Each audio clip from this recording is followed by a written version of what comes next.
Now, it's no secret that these new crop of Mazda SUVs are absolutely gorgeous, with the fan favorite being a CX-3. But many Mazda consumers have complained, saying it's just too small. So Mazda have listened and they've given us this, the new Mazda CX-30. And this car is meant to bridge the gap between the CX-5 and the CX-3. So today, we want to find out if this vehicle does exactly that.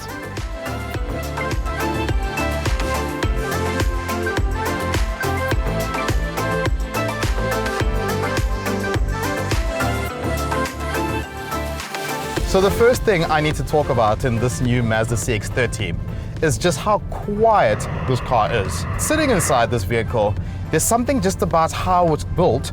The way the vehicle feels, it's just nice and soft, and it feels like it's well thought out. The interior feels very, very nice to touch. Everything feels soft, and I really need to take my hat off to Mazda for that purpose, because their cars have always been very well built. They look very good on the outside, but they also give you the interior quality on the inside.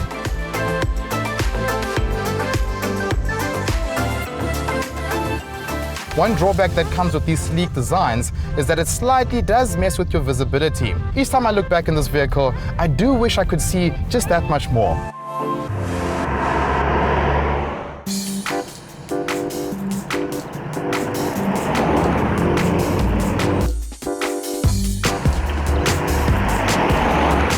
Now, we need to remember that the CX-30 is meant to bridge the gap between the CX-5 and the CX-3. And I think for those looking for more space than in a CX-3, they're going to be quite happy with the proportions of this vehicle, especially in the rear of the car. Sitting up front here, I must say that I'm very comfortable. The NVH levels and the comfort levels of this vehicle are very nice. So the elephant in the room with this vehicle is the engine. Now, many people have complained, saying that this car does not have enough power. It only features one 2-liter engine that gives you 121 kilowatts and 213 Newton meters. And those are not bad power figures, but we do need to remember that this is a crossover, and in a crossover, torque is your best friend. That's the one thing that is lacking in this vehicle, is that torque that you're used to in the 1.5 diesel engine that you get in other Mazdas. I really wish they had given the CX-30 the option to have that engine, because it would have really completed this vehicle quite nicely.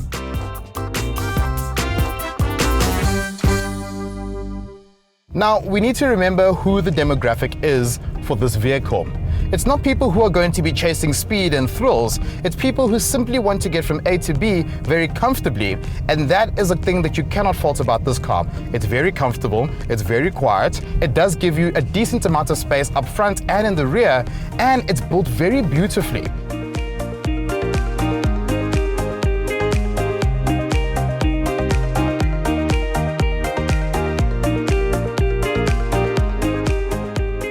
Another thing I do feel Mazda has done very well is mating this gearbox to the engine. This car does give me a decent amount of power, and it always feels like it's in the right gear. It doesn't feel like I have to strain this vehicle to get going. Yes, the petrol head in me does want a bit more power, but I always need to remind myself who's going to be driving this vehicle.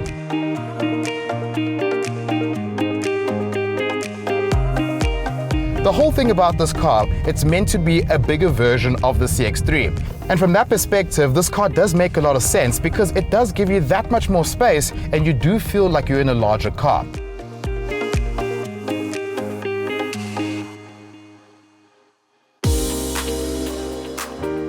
So the overall Mazda CX-30 experience is a very pleasant one. This vehicle feels very plush to drive. It's got good looks, great build quality, a very, very comfortable ride, and the overall feeling of the vehicle is that of a quality car. It's a very honest car. It's not trying too hard, and I like that about it. People are buying crossovers today because they want to be slightly higher, they want a bit more space, and they want that whole experience of having an SUV without having to, have an expensive vehicle or have an expensive four-wheel drive system in a vehicle such as this.